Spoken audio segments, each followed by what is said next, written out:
नमस्कार दोस्तों इसरो ने ताल ठोक कर कह दिया है कि भारत का चंद्रयान 3 मिशन पूरी तरह से सफल रहा है और अब यह मिशन पूरा भी हो चुका है। विक्रम लैंडर और प्रज्ञान रोवर ने अपना काम सफलतापूर्वक पूरा कर दिया है। अब वे चैन की नींद सो रहे हैं। उन्हें जगाने का प्रयास किया जा रहा है और आगे भी किया जाता रहेगा। अगर वे उठ गए, नींद से जाग गए तो बहुत अच्छी बात है, और नहीं जागे तो भी कोई बात नहीं, क्योंकि उन्होंने अपना काम, अपना कर्तव्य, अपनी ड्यूटी पूरी कर दी है। हमें दुखी होने की कोई ज़रूरत नहीं है दोस्तों। यह बातें इसरो प्रमुख एस सोमनाथ ने गुजरात में कही हैं। दोस्तों, एस सोमनाथ ने साफ तौर पर कहा कि प्रज्ञान रोवर और विक्रम लैंडर को जो काम दिया गया था, जो जिम्मेवारी सौंपी गई थी, वह वे पूरा कर चुके हैं। अगर वे नींद से बाहर नहीं भी आते हैं तो उससे कोई दिक्कत नहीं है भारत को, न भारत के अंतरिक्ष अभियान को। चंद्रयान 3 मिशन सफल रहा है, पूरी तरह से सफल रहा है। अगर रोवर और लैंडर के सर्किट डैमेज नहीं हुए होंगे तो प्रज्ञान और रोवर वापस जाग सकते हैं, एक्टिव हो सकते हैं और कुछ एक्स्ट्रा काम कर सकते हैं। शिव शक्ति पॉइंट पर -200 डिग्री सेल्सियस तापमान पहुंच गया था, बल्कि इससे नीचे भी पहुंच गया था। इस तापमान पर हो सकता है प्रज्ञान और विक्रम के सिस्टम डैमेज हो गए हों, इसलिए संभव है कि उनके अंदर सिग्नल को समझने की समझ बाकी नहीं रही हो। वैसे जब तक सूरज और चांद रहेंगे तब तक चंद्रयान 3 चंद्रमा पर मौजूद रहेगा और आराम फरमाता रहेगा, और इसके साथ ही जब तक सूरज चांद रहेगा, भारत तेरा नाम रहेगा भी कहा जा सकता है दोस्तों। इसरो चीफ ने कहा कि अगर प्रज्ञान विक्रम नहीं जागते हैं तो अब कोई दिक्कत नहीं है, उन दोनों ने अपना काम पूरा कर दिया है। विक्रम लैंडर और प्रज्ञान रोवर से संपर्क साधने के सारे प्रयास जारी हैं।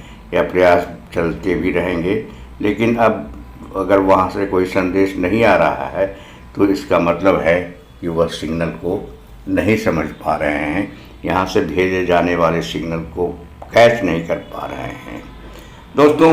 तो चंद्रयान 3 का चैप्टर एक तरह से क्लोज हो गया, समाप्त हो गया, बहुत ही सफलतापूर्वक समाप्त हो गया और दुनिया को बिल्कुल अचंभित करके समाप्त हुआ। दुनिया ने ऐसा सोचा नहीं था। अमेरिका, चीन भी ठगे से रह गए। उन्हें इस बात का जरा सा अंदाज़ा नहीं था कि भारत इतना बड़ा धमाका करने वाला है। तो दोस्तों, इसरो प्रमुख ने अगले मिशनों के बारे में बताया, इसरो के मिशनों के बारे में बताया। उन्होंने बताया कि एक्सोपोसैट यानी एक्सरे पोलिमीटर सैटेलाइट की लॉन्चिंग नवंबर या दिसंबर में होगी। यह देश का पहला पोलरीमीटर सैटेलाइट है। यह अंतरिक्ष में एक्सरे सोर्सेज की स्टडी करेगा। यह लॉन्च के लिए तैयार है। तारीख की घोषणा जल्द ही होगी। इसे PSLV रॉकेट से लॉन्च किया जाएगा। यह ब्लैक होल्स, नेबुला और पल्सर आदि की स्टडी करेगा।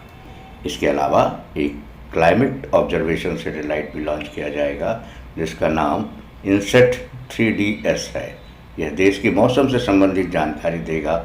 इसके बाद SSLV-D3 रॉकेट की लॉन्चिंग होगी, यानी स्मॉल सैटेलाइट लॉन्च व्हीकल। ये भी नवंबर या दिसंबर में लॉन्चिंग इसकी हो जाएगी। उसके बाद निसार, जो भारत और अमेरिका का जॉइंट मिशन है, इसमें इसरो और अमेरिका की एजेंसी नासा दोनों मिलकर काम कर रहे हैं। इस मिशन का नाम निसार है, यानी India US build synthetic aperture radar. Nisar की बदौलत दुनिया में आने वाली किसी भी प्राकृतिक आपदा का अंदाज़ा पहले से ही लगाया जा सकता है। निसार को धरती की निचली कक्षा में स्थापित किया जाएगा दोस्तों।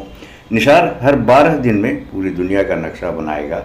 लगातार धरती के इकोसिस्टम, बर्फ की मात्रा, पेड़ पौधे, बायोमास, समुद्री जल स्तर, भूजल का स्तर, प्राकृतिक आपदाएं, भूकंप, सुनामी, ज्वालामुखी और भूस्खलन आदि पर नज़र रखेगा।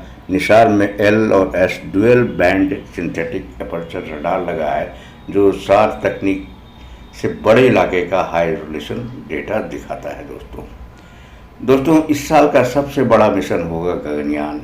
इस मिशन के क्रू मॉड्यूल का मानव रहित फ्लाइट टेस्ट होगा।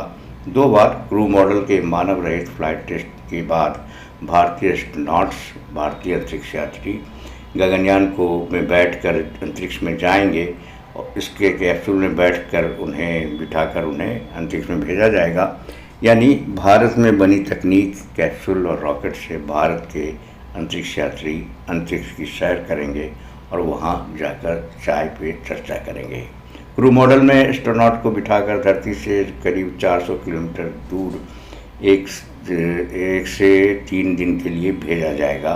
ये मॉड्यूल पृथ्वी के चारों तरफ गोलाकार ऑर्बिट में चक्कर लगाएगा। इसके बाद तय स्थान में समुद्र में लैंड कर जाएगा।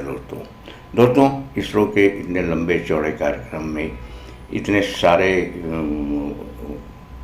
अभियान हैं कि दुनिया फिर से अचंभित होने वाली है। अमेरिका फिर से बेहोश होने वाला है और चीन तो जल भुनकर राख हो ही जाएगा। दोस्तों वीडियो पसंद आया हो तो हमारे चैनल के साथ आप जुड़े रहिए। इसे सब्सक्राइब करने का छोटा सा काम कर लीजिए, लाइक बटन को भी दबा दीजिए और एक कमेंट कर सकें तो बहुत ही अच्छी बात होगी।